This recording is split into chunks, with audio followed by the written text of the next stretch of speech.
কি গো, ঘুমাইলা? ঘুমাই নাই, বলো। ওই দিন মায়ের গহনাগুলা কি রাখো নাই? মায়ের গহনা তুমি খুলে রেখে দিছো নাকি মায়ের গহনা কি কবরে পাঠাই দিছো তুমি? ও হ্যাঁ, আমি তো রাখছি লকার, মানে মনে নাই, ভুলে গেছি। ভাবছিলাম মার গহনাগুলো বাপের বাড়ি পাঠিয়ে দেবো। খামোশটা দেখি মনে আছে, কিচ্ছু বলে না। দেখ এগো, শোনো, ওই কালকে যে বাইজান করলো না, জায়গা সম্পত্তি ভাগ করবো না, সবাই একসাথে খাইবো, আমি কিন্তু পারবো না বলতেছি।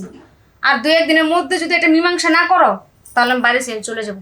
আর হ্যাঁ, আরেকটা কথা শোনো, আর যদি আমি বাড়ি ছেড়ে দেই, তাহলে সবার নামে আমি মামলা করব, আর হচ্ছে নারী নির্যাতন কেস বসিয়ে দিই, তখন বুঝবার ঠেলা। আমি তো তোমাকে বলছি একটু অপেক্ষা করো, দেখো না কি হয়। এই, তুমি একে ওর সাথে মিশে আমার সাথে নাটক করতেছ?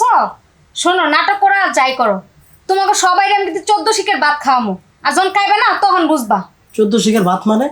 তুমি কি চাইতেছো যে আমাদের নামে সবাই 14 শিখের চুপ চুপ, ভাবিতেছে, চুপ, একটা কথা বলবো না। জান্নাত, জান্নাত, বোন আমার দরজাটা একটু খোল না। জান্নাত, ওই যে আসছে বলতে না বলতে, ভালো লাগে না ওদের পেরে। যাও যাও, দরজাটা খুলে দাও। আরে বাবা, যাচ্ছি। ভাবি কি বলো দেখো। ভাবি ভক্ত আসছে এখানে।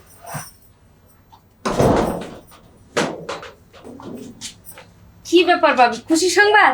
আপনি চলে যাবেন? না বোন, তোমার সাথে আমার কিছু কথা আছে, একটু আসো।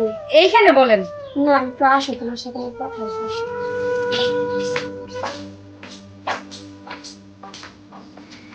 আয়। আমি কিছু দেখ বোন, আমি ছোটবেলা থেকে পরে মানুষ করছি, মানুষ করে ওর আশা আমি কোনোদিন সন্তান নেই নাই। বোন, তুইও তো একটা মাইয়া মানুষ, বুঝস। দেখ তোরা এই বাড়িতে বউ করে আনছি, ওরা তুই একটু বুঝা। দেখ সবাই মিলে এক পাতিলে খামো, এক পাতিলে রানমো, এইটা কতটা আনন্দের ক। আর তো করে ছাইরা যায় কি আমি থাকতে পারবো?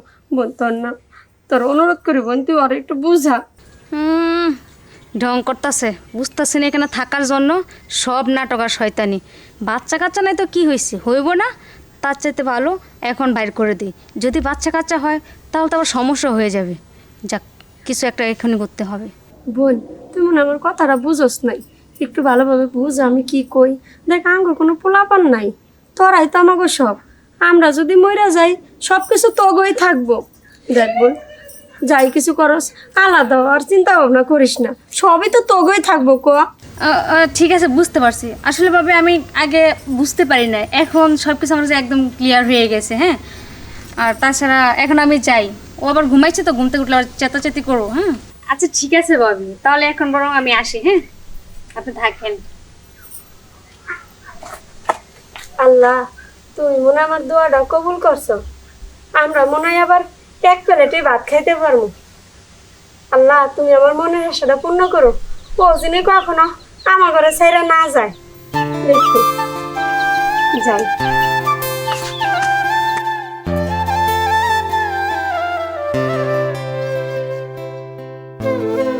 আরে আইসো। তুমি এখানে বসে রইছো?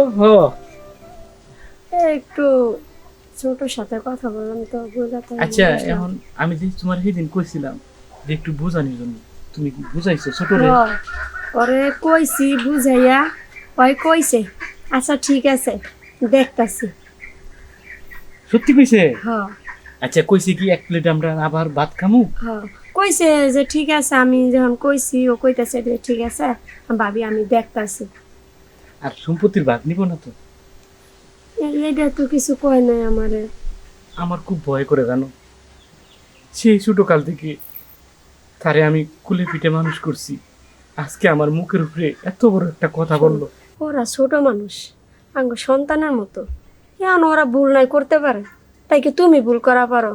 আর আমাগো তো কোনো সন্তান নাই, ওরাই তো আমাগো সব। এখন তুমি যদি এই নিয়ে রাগ করে থাক তাহলে কি হইব কও? রাগ আসলে করো না। তুমি সুন্দর একটা কথা কইছো। তোমার মতো এত রূপবতী এবং গুণবতী একটা বউ পাইছি, আসলে আমার কপালে আল্লাহ রেখে রাখছে, তাই এত ভালো একটা বউ পাইছি। ওইছে আর কোয়া লাগবে না, কাজের থেকে আইসো, চলো এবার ভাত খাওয়া। চলো। ছোট নিয়ে তুমিও ভাত খাবে, আমরাও ভাত খাবো। সত্যি কইতাছো তুমি? না, আমার বিশ্বাস হইতেছে না। ওই দিন দেখলা আমার ছোট ভাই আমার সাথে কি ব্যবহার করছে, আজকে এইভাবে রাজি হয়ে যাইব? তুমি ওদেরকে ডাক দাও, আমি ওদের মুখ থেকে শুনতে চাই।